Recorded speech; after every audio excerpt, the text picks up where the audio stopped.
بسم الله الرحمن الرحيم. ازيكم عاملين ايه؟ يا رب تكونوا بخير. اللهم صل وسلم وبارك على سيدنا محمد وعلى آل سيدنا محمد. هنعمل النهاردة حاجة موفرة جدا، يعني مش هتطلعوا من الفيديو ده إلا لو انتوا يعني متأكدين ان الأكل مش بالمنظر أو مش بالتكاليف، لا ممكن بحاجة بسيطة جدا جدا جدا، ومن غير ما نكلف نفسنا نقدر نعمل أكلة حلوة جدا ونوفر خالص. بص يا ستي، ده المفروض يعني ان انا اقول لك ان ده صدر فرخة، صدر واحد يعني ناحية كده، يعني ربع فرخة. انا خدت الصدر بتاعها وقطعته، بس بصراحة ده مش صدر فرخة. انا بجيب الفراخ بتاعتي سليمة، وده الموضوع ده انا قلت لكم عليه اكتر من مرة. اللي متابع معايا في القناة عارف ان انا بعمل كده، بجيب الفراخ سليمة وبقسمها براحتي، يعني بشوف انا عايزة اعمل ايه وبقسمها بالطريقة اللي انا حباها. باخد الاوراق وبعمل بيها وجبات، وباخد الصدور وبعمل بيها وجبات تانية. فانا خدت كميات من الصدور من الفراخ اللي انا كنت جايباها، عملت منها بانيه، خدت منها بانيه وخدت منها ستريبس. والحتت الصغيرة بقى اللي بتبقى في الهياكل دي، اللي مش بنعرف نعمل بيها حاجة او مش بتبقى نافعة ولا بانيه ولا ستريبس، خلاص دي باخدها بجمعها في كيس او في علبة في الفريزر. لما بتتجمع عندي كمية بطلعها اشوف انا هعمل بيها ايه. فانا النهاردة طلعتها علشان اعمل بيها وجبة او اعمل بيها اكلة او اعمل بيها فكرة. المهم ان انا همشي بيها الدنيا. تمام كده. طيب هعمل بيها ايه؟ النهاردة هعمل بيها العصاج. كان معايا البصل زي ما انت شفت كده، وخدته فرمته في الكبة، وخدت الصدور بتاعت البانيه او صدر الفرخة اللي عندك او بواقي الفراخ اللي عندك. افرميها برضو في الكبة. ما عندكيش كبة، على المطحنة بتاعت الخلاط واعمليها. ما فيش لا ده ولا ده، هات البصل واعمليه على المبشرة على الناحية الناعمة، وهاتي صدور الفراخ واعمليها بالمخرطة بتاعت الملوخية، هتبقى معاكي زي الفل. على طاسة على النار، وحطي شوية من أي مادة دهنية، زيت، سمنة، زبدة، براحتك زي ما انت عايزة. حطيت الفراخ واديتها تشويحة، وبعدين نزلت عليها بالبصل، قلبت البصل معاها. وحطي البهارات بتاعتك، اي بهارات عندك، ما تجبريش نفسك على اي حاجة، يعني اللي موجود حطيه. عندك فلفل اسود، حطي رشة فلفل اسود على رشة كمون، على رشة كزبرة ناعمة، شوية بابريكا. عندك في لو موجود حبهان مطحون تمام. عندك توم باودر حطي، عندك بهارات فراخ حطي. ما عندكيش اي حاجة خالص غير شوية الفلفل الاسود والكمون زي العسل، ورشة الملح، ظبطي ملحك وبتبقى حلوة جدا. على فكرة مش شرط ان انتي الاكلة بتاعتك عشان تبقى حلوة ان انتي تكلفيها بهارات وتوابل كتير وكل القصص دي. لا عادي خالص، اهالينا وامهاتنا زمان كانوا بيعملوا لنا الاكل، يحطوا البصلاية وشوية الفلفل الأسود وشوية الكمون، وهي دي كانت البهارات بتاعتهم، كانت في كل بيوتنا المصرية كده. الإضافة اللي أنا حطيتها دلوقتي لو حابة تحطيها تمام، مش حابة براحتك، وهي معلقتين كبار من الصلصة. أنا دي صلصة متفرزة وحطيتها عليها، لو انت مش حابة تحطيها خلاص براحتك. طيب غطيت عليها وسبتها لما استوت، وبعدين نزلتها من على النار. الكمية حلوة جدا تمام. دي ممكن تحشيلك صينية مكرونة، صينية جلاش، تعملي بيها معجنات، تعملي بيها بيتزا، اللي انت حباه. ممكن كنا نضاعف الكمية ونزودها. كنا هنزودها بإيه؟ لو حطينا عليها جزراية كبيرة مبشورة أو جزرتين صغيرين، أو مثلا وحدتين كوسة صغيرين، بنبشرهم وبنحطهم مع إيه؟ مع العصاج وهو بيستوي. بعد البصلة بنحط الجزر، وبعد الجزر بنحط الكوسة، وبنقلب كله مع بعض، ونحط البهارات والملح، وبتتضاعف عندك الكمية. طب احنا دخلنا في ايه؟ دخلنا في ان انا خلاص قررت ان انا هعمل بيها النهاردة سندوتشات او معجنات او باتيه، زي ما تحسبوه. المهم ده كان ايه؟ كيلو دقيق عندي. عايزه اقول لكم ان حتى الدقيق اللي انا مستخدماه قمه التوفير، يعني انا ما جبتش دقيق فاخر، ولا دقيق اللي هو الفينو، ولا دقيق متعدد الاستخدامات. لا على فكره ده الدقيق الاسمر اللي هو بتاع القمح، الحبة الكاملة. في الأرياف بيبقوا يطحنوا الدقيق، وبيبقى يعني 3 أدوار أو 3 مراحل. المرحلة الأولى اللي هو بيبقى الدقيق الأبيض، اللي هو بيبقى أبيض أوي ده، دي أول درجة. الدرجة التانية بتبقى الوسط، والدرجة التالتة اللي هو بيبقى عليه نسبة من الردة.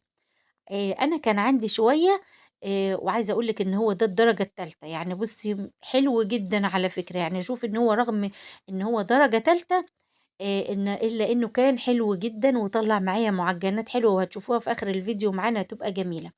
أنا كان عندي كيلو من الدقيق ده، حطيت عليه إيه، حطيت عليه معلقة كبيرة من الخميرة الفورية، أو ظرف يعني من الخميرة، وحطيت عليه رشة من الملح، ومعلقة كبيرة من السكر، وخلاص. ولا حطيت لبن بودرة، ولا حطيت حليب، ولا حطيت أي حاجة. المَيّة الدافية 4 معالق من الزيت، 4 معالق كبار من الزيت مع المَيّة الدافية. وهاقول لِك كمية المَيّة اللي أنا استخدمتها قد إيه. أنا استخدمت كوبايتين ونُص من المَيّة، يعني كيلو الدقيق ده، بس أنا علشان الدقيق ده معايا زي ما قُلت لِك دقيق بلدي أسمر، خَد معايا كوبايتين ونُص من المَيّة الدافية، مع الملح رشة ملح ورشة سكر ومعلقة خميرة، وبس كده. ما حطيتش أي حاجة تاني مع ال4 معالق كبار الزيت.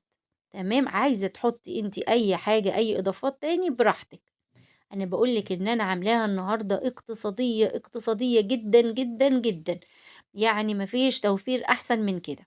تمام، عجنتها بقى كويس. لو الجو عندِك دافي ممكن أو أنتِ في الصيف اعجنيها بمَيّة عادية من الحنفية. أنا الجو عندي برد جدًا، أنا عملتها بمَيّة دافية عشان تسرّع معايا في التخمير. سِبتها ترتاح ربع ساعة أو تِلت ساعة، علشان بس إيه، أعرف أشكِّلها. لإن أنا هاسيب التخمير بتاعها لبعد ما هاحشيها إن شاء الله. جِبت العجينة بتاعتي بعد ما ارتاحت وعملتها، قطّعتها كده، عملت معايا 7 كِوَر كبار زي ما أنتِ شُفتِ معايا. حطيتهم رصيتهم على الصينية من غير أي مادة دهنية، لا حطيت دقيق، لا رشيت دقيق، ولا دهنت زيت، ولا عملت أي حاجة. حطيتها كده على طول من غير أي حاجة.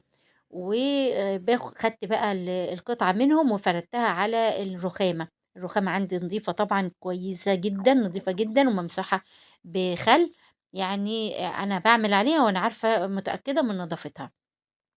فردت عليها العجينة بتاعتي، حطيت كمية من العصاج.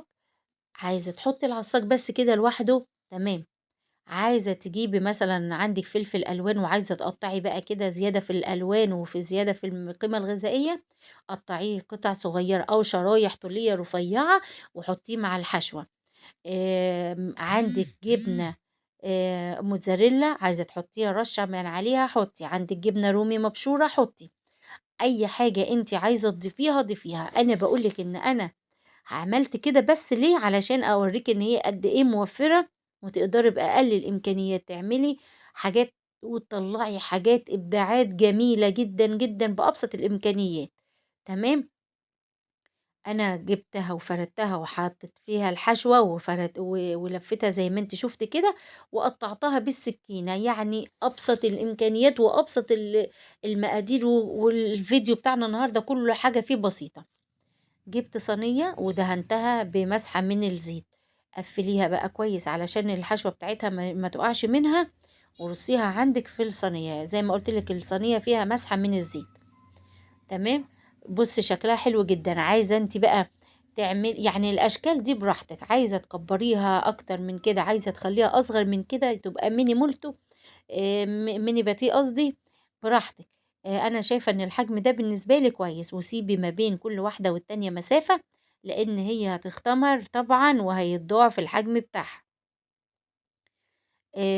أنا حطيتها في مكان دافي، ما عندكيش مكان دافي أو مش عارفة تحطيها فين، ولّعي الفرن بتاع البوتاجاز وخلّيه يسخن كويس، وبعدين اطفيه ودخّلي العجينة بتاعتِك.